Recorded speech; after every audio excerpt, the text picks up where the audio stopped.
Check it out. We here for it. We here for it. Happy Sunday. Oh, it definitely is a great Sunday. We gotta get up. We gotta get into gratitude before we get into anything else. When you got up or got off work, did you focus on things that you're thankful for? Like, for example, with me, I'm thankful that I got up this morning because somebody didn't get up this morning. I'm thankful that I have fall and winter clothes already. I have thermals. I remember I didn't have that. I remember I used to wear a whole bunch of random shirts and hoodies because I couldn't afford a coat. A skull cap. I remember I didn't have that as well. Socks that didn't have holes in it. Hand-me-down coats. I remember those moments. I don't have those experiences no more.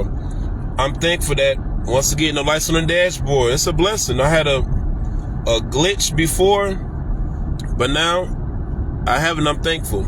I'm thankful for that. I remember when my phones used to act up, and I had some terrible companies back then. But I'm here now, and I'm better now. I'm thankful that I have access to things to help improve my compassion, to improve my integrity, to improve my empathy. Because that's important. Anger management, that's important, big bro. All those men, I'm thankful for my friends, my family. For me to elevate who I am as a person. Because there's some things that we just take for granted. Running water, that's simple. I remember my water used to be terrible. My faucet used to be all over the place. I remember those moments. I remember when I had no insulation in my crib, and it was one of those moments. I had to stock up my spot just to make sure I'm good to go. I remember those moments.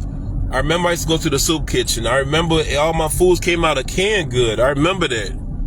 So those moments that I reflect, that's why I be so happy. People are like, what you so happy about? What? Look around. I got endless things to be happy about. Protection, great mentality, a God that loves me, food, water, lights. I remember, like, I can pay things off instead of putting it on a payment plan. Woo! That moment used to be crazy. I used to have to think about what I'm not paying today or what I'm going to have to skip out. What sob story I got to hit? Because, we come up with the best sob story. We come up with the best sob story when we in need. But it's really that we was irresponsible. It's really that we was scared to elevate. Because that was my problem. That was my problem. But anyway, so I want to tap into people pleasing because I've had witnessed people who assume that they're not a people pleaser. But then again, you are. People pleasing came from within your childhood when your caregiver, they was either strict or dismissive in your life. So you're a bad product of it. As in, you need to do something to get from performance base to gain that I love you, I'm proud of you, good job. So you excessively do that. And then the moment you get those affirmations, you know what you do? Reinforce the behavior. Round and around we go, merry-go-round. You're doing it all over again because you yearn for that. And then you teleport that behavior into relationships, into a community, because you want to be accepted. And when you feel as though you're making somebody happy or you're being quote-unquote useful, you know what you do? You feel secure. You feel happy, but when you're not doing for somebody or you let somebody down, you feel insecure. You feel empty. So subtle signs to really confirm that you're insecure. I mean, not insecure. A people pleaser. I mean, that ties into one of the same. That just came out accident, but on purpose. You got to think about it like, did your caregiver, your parent, your guardian, were they the type that they loved you to death? As a caregiver, they loved you to death. They care so much about you. But they treat you more like the therapist or the friend. They get off of work, they tell you about their coworker. You 7 years old, you 8 years old, you trying to figure stuff out. They trying to tell you the best decision that you need to do with your little brother or your little sister. Or a relationship that they in. Now, you still trying to figure out your life. You can't even play on your blocks. You can't even play Tetris or whatever you was doing when you was a kid. You wrapped up playing therapist. They asking you what's the best decision they need to do, what bill they need to pay, what's really important. So they're teaching you to be responsible for other people. First, stop what you're doing. Stop being on the playground. Stop playing the video game. Stop taking a nap.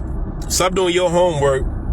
Help me with my problems. So now they made you an unlicensed therapist. They made you that. Another subtle sign that kind of confirmed that you're the people pleaser is you notice your caregivers had constant conflict and tension between each other. And you made it your role to keep the peace. To keep the peace at all costs. You're doing whatever you can. You stepping up. It's not your business. It's not your fault. But you feel like it is. Because that's what you feel like is important. Another subtle sign to kind of confirm that you are a people pleaser, or you going through the motions right now, if you had to walk on eggshells because your caregiver, your parent, guardian, had unpredictable moves. So it taught you to be safe, small, out of sight, out of mind. You stayed in the room all day. You trying to go outside or preoccupy yourself because you know they just broke up with their boyfriend or girlfriend or whatever they suffering. They just got a bill or disconnection notice, and you know they finna turn up. So you trying to slide out as much as you can. Be as small as a kilogram. You working on that. Another subtle sign to kind of confirm you as a people pleaser is you had a moment where they didn't make it in life and what they aspire to be. So they project their lifestyle that they didn't live, and they want you to live it, sacrificing your dreams.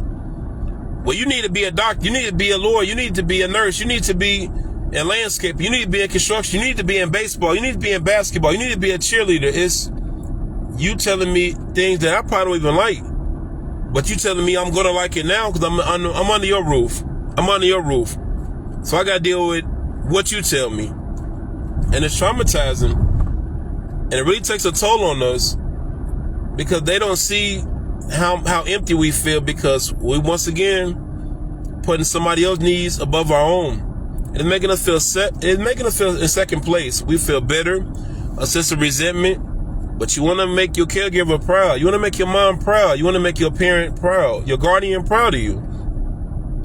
So they got you jumping through all these hoops. And no matter what you're doing, it's still not enough. It's still not enough because they're taking you for granted. And then we can see the damage that they're causing you. So now as you become an adolescent or an adult or responsible, get your own family, you find yourself doing so much. And your first instincts when you hear conflict, how can I make them happy? What can I do better? As in, not from more of a healthy standpoint, as in whatever it takes, a sense of desperation. That's not quality.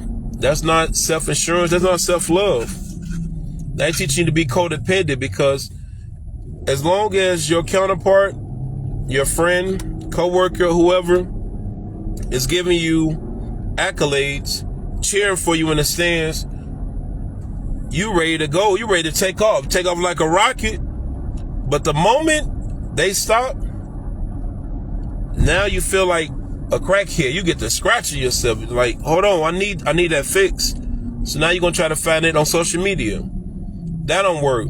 You're going to try to find that through an ex. If that don't work, you're going to try to do something outside of your character to regain that. And now you're putting yourself in a compromising situation. And now you put yourself in a compromising situation. Hold on. What else did I have? I had something else. Conflict, lifestyle. Oh yeah. Another one that I noticed with our caregivers, ones that was uncomfortable with their own emotions. So they didn't know how to deal with your emotions because they got their own. They had a bad day at work. You had a bad day at school. First you say, I don't want to hear about that. You a kid. You at this age. Or you want to ask a question and they telling you, this ain't the time right now. Stay in the child's place. What's so funny to me about caregivers, parents, guardians, whatever you want to classify them as, they want to tell you, they want to give you adult responsibilities when you're 5, 6, 7, 8, 9, 10, 11, 12. But the moment you start asking questions because you have a brain, you have eyes and you pay attention, they tell you to stay in a child's place. How that work? Like, how that work? Parents will swear that they did the best they could, and they probably did from their standpoint, their understanding. And yeah, they probably put you through a lot of things, but you as a person, you still can do something about that. By learning to enforce the word no. Word of the day, no. You feel it, you want to say no, but you don't let a person down. But you letting you down. You damaging your heart. You stopping your goals. You dropping everything to come to somebody else. But now when it's time for you to come back around full circle, you're neglected.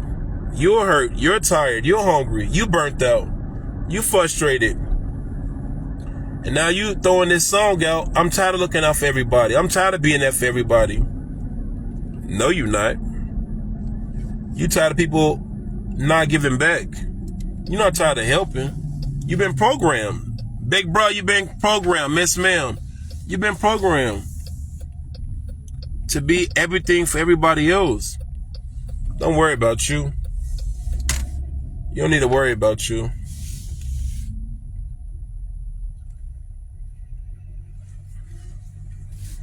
And I just want us to reflect and understand how important it is to get your mental health together. Understand where you are in life and what you can do about it. Don't hit me with the, well, you know, I can't, I know, but I ain't doing nothing about it. Cause you know what it's telling you? You know what it's telling your dreams? That is not worth it. Hold on. Yeah, that's what it's telling your dreams. That's what it's telling your inner peace. That's what it's telling your inner child. That is not worth it. But you are worth it. You are having meaning. You do have a purpose. You are important. So what about people who's telling you they doubting you? Get a new circle.